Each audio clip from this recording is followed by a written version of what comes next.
에스라서는요, 바벨론 포로 귀환을 배경으로 한 말씀입니다. 그러니까 그동안 이 바벨론의 포로로 끌려간 이스라엘 백성들이 70년이라는 시간이 이제 마치고 하나님이 정하신 때가 되어서 그들이 바벨론에서 이스라엘로 돌아오게 되죠. 사실 이 남유다가 이 바벨론에 멸망을 당한 때가 기원전 586년입니다. 그러니까 기원전이 500년 전이니까 상당히 오래 전이죠. 이 바벨론 포로로 끌려간 그런 상황 때문에 결국에는 이스라엘 백성들이 이 바벨론에 동화될 수밖에 없는 그런 상황을 맞이하게 됩니다.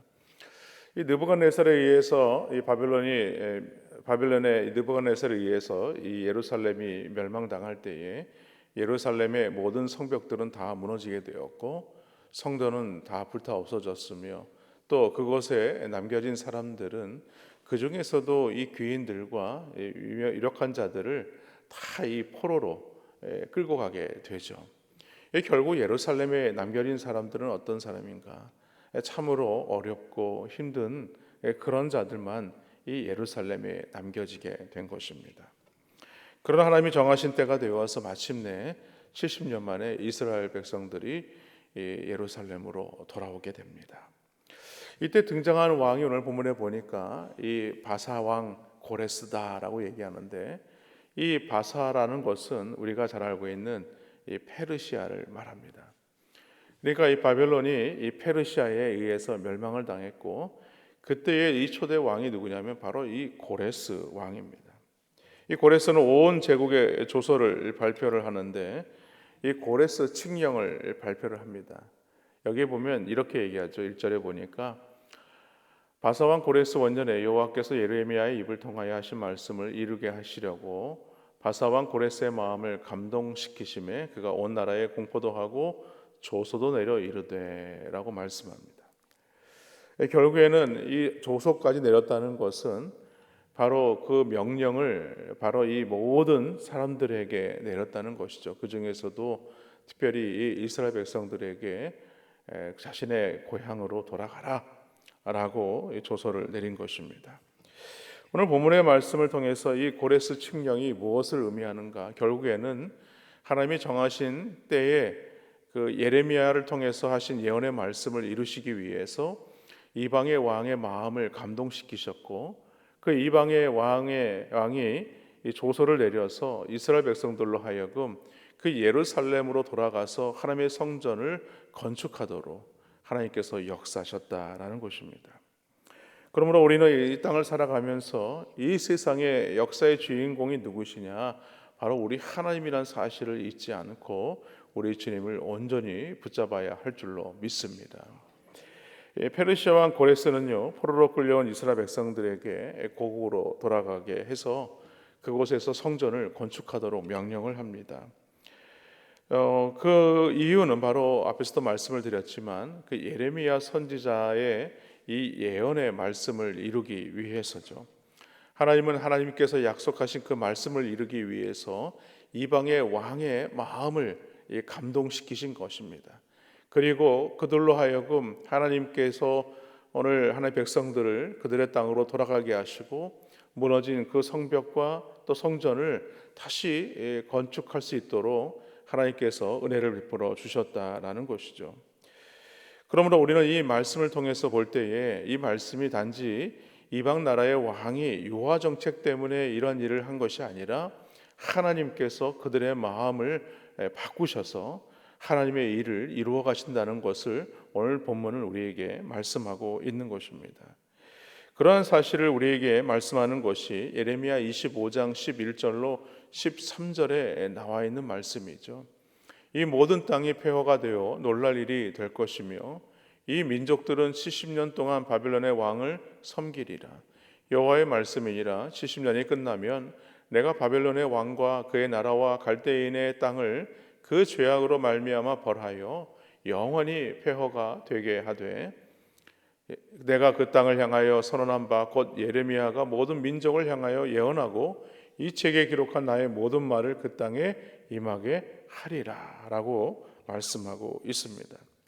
뿐만 아니라 이사야서 22장 28절에도 보면요, 이사야서 22장 28절에 고레스에 대하여는 이르기를 내 목자라 그가 나의 모든 기쁨을 성취하리라 하며, 예루살렘에 대하여는 이르기를 중건되리라 하며, 성전에 대하여는 내 기초가 놓여지리라 하는 자니라 라고 말씀하고 있습니다. 이사야는 이 고레스 왕이 역사의 무대에 등장하기 무려 60년 전에 있었던 선지자입니다.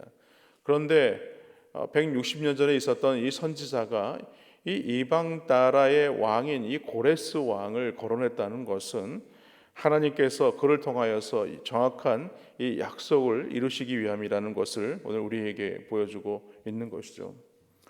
그러므로 우리는 이 땅을 살아가면서 이 역사의 주인공이 되시는 그 하나님을 우리는 붙잡아야 됩니다. 이 세상 만사를 주관하시는 분이 누구인가? 바로 우리 하나님이시다 라는 사실을 우리는 놓쳐서는 안 된다는 말씀이죠.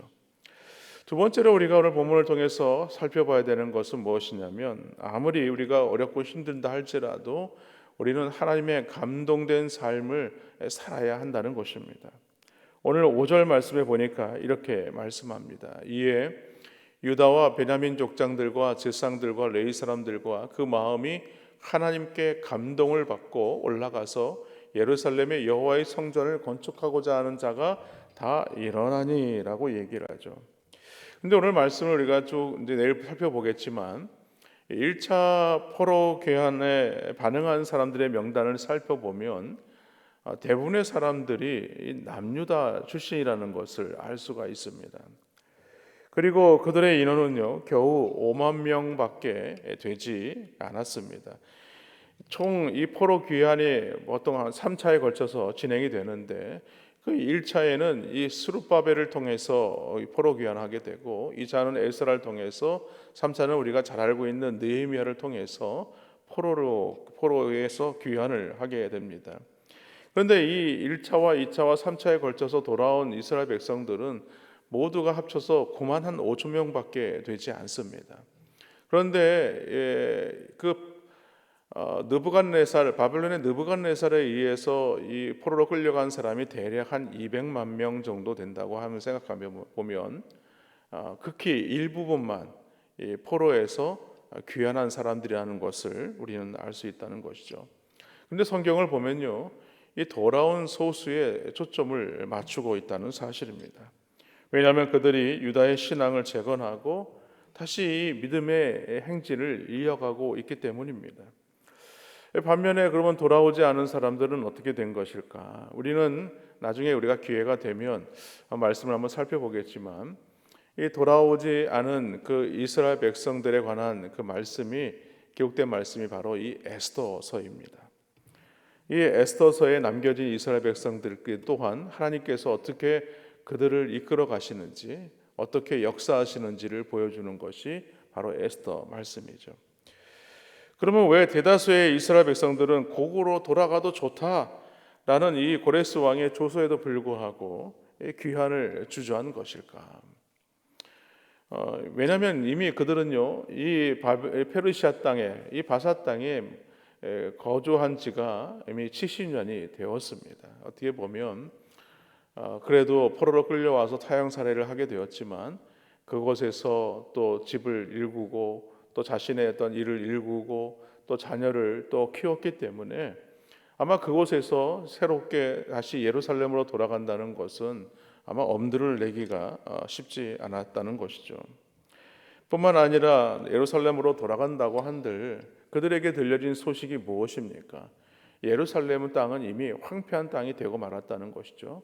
성벽은 다 무너지고 성전은 불타 없어진 상태고 성문도 다 불탔고, 그리고 또 이방 민족들은 이 무너진 성벽으로 들어와서는 그곳에서 많은 약탈을 일삼았다는 것입니다. 한마디로 말해서 예루살렘에 돌아가게 되면 그들에게 다가올 일들은 무엇인가? 늘 어렵고 힘든 그 환난의 삶을 살 수밖에 없다라는 것이었습니다. 그렇기 때문에 이 바벨론에서 안정된 삶을 일군 사람들은요 다시금 하나님의 이 명령을 받았음에도 불구하고 쉽게 결단하지 못하고 극히 일부분만 포로에서 귀환하게 된 것이죠. 그래도 예루살렘으로 돌아간 자들이 있었다라고 오늘 성경은 말하고 있지 않습니까? 그런 자들이 어떤 자들이었는가?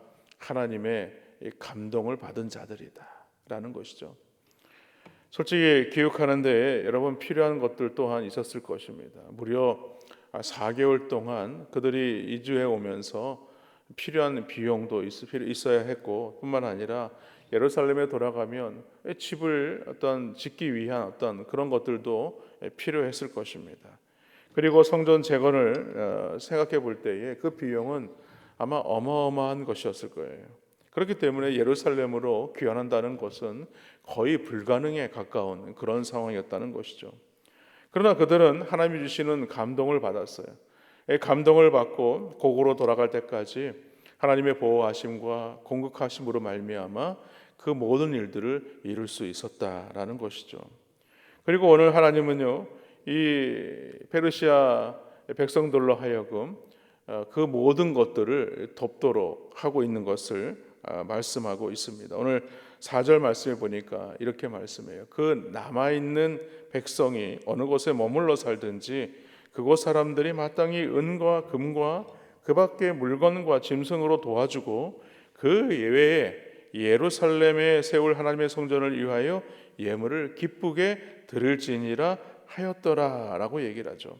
그러니까 오늘 이 바사의 백성들로 하여금 유대인들이 돌아갈 수 있도록 많은 물질로 도와주고 성전을 위하여 예물을 드려야 된다라고 지금 말하고 있는 것입니다. 여러분 너무 정말 놀라운 일이 아닐 수 없어요. 왜냐하면 이방의 왕이 오늘 하나님께서 택하신 이스라엘 백성들에게 돌아가도록 조서를 내린 것뿐만이 아니라 그들이 내려가는 데 있어서 필요한 모든 예물까지도 함께 드려라 라고 이렇게 선포했기 때문이죠. 이 결국은 이스라엘 백성들이 귀환하는 데 있어서 이 모든 것들이 다 채워지게 됩니다. 오늘 6절 말씀에 보니까 이렇게 얘기합니다. 그 사면 사람들이 은그릇과 금과 물품들과 짐승과 보물로 덮고 그 외에도 예물을 기쁘게 드렸다라고 얘기를 하죠. 여러분 하나님은요 지금도 온 세상에서 일하시고 역사하신다는 사실을 믿으시기를 바랍니다. 여러분 우리 하나님은요 지금도 우리가 불가능하다라고 생각하는 곳에서 하나님께서 일하고 계십니다. 이슬람 땅에서도 일하고 계시고 저 북녘 땅에서도 여전히 지금도 일하고 계십니다. 하나님께서 우리가 이 복음을 들고 계속해서 이 복음의 말씀을 선포하고 기도하게 되면 하나님께서 저 동토와 같은 저 북한 땅을 열어 주실 줄로 믿습니다. 그런데 놀라운 일이 연달아 일어나게 됩니다. 이 고레스 왕은요 바빌론 왕 느부갓네살이 이 예루살렘 남유다를 침공했을 때에 그 성전에서 뺏어온 모든 그 그릇들을 똑같이 돌려보내게 되죠. 오늘 말씀에 보면은요 다른 이름이 오늘 등장하게 되는데 보니까 세스바살이라고 하는데 이 세스바살은 누구를 가리키냐면 바로 이 스룹바벨을 말하는 것입니다. 이 스룹바벨로 가는 이 총독에게 그 예루살렘 성전에서 뺏어온 모든 그 성전의 그릇들을 함께 가지고 돌아가도록 명령을 하게 되죠. 여러분 우리가 하나님의 말씀을 붙들고 살 때에 가장 중요한 것이 무엇인가? 오늘 본문에서 우리에게 주시는 말씀은 뭐냐면 하나님의 감동을 받고 사느냐 그렇지 않느냐는 거예요. 여러분 우리가 살아가는 삶의 터전은요 여러 곳입니다. 우리의 가정일 수 있고요, 또 삶의 일터일 수 있고요, 또 우리가 만나는 많은 사람들의 장소일 수 있습니다. 그러나 오늘 우리가 살아갈 때 가장 중요한 것은 무엇이냐? 하나님의 감동을 받는 삶을 살고 있느냐, 그렇지 않느냐라는 것이죠. 여러분 오늘 말씀을 통해서 우리가 알 수 있는 것이 무엇입니까? 하나님의 마음에 감동함을 받는 자들에게 하나님께서 인도해 주시고 또 공급해 주시는 놀라운 역사가 있다는 사실입니다. 바라기는 오늘 이 하루도 오늘 그 하나님의 그 감동하심으로 말미암아 오늘 우리가 있어야 할 곳에서 하나님의 놀라운 역사를 경험할 수 있는 귀한 은혜가 있기를 주님의 이름으로 간절히 축원합니다.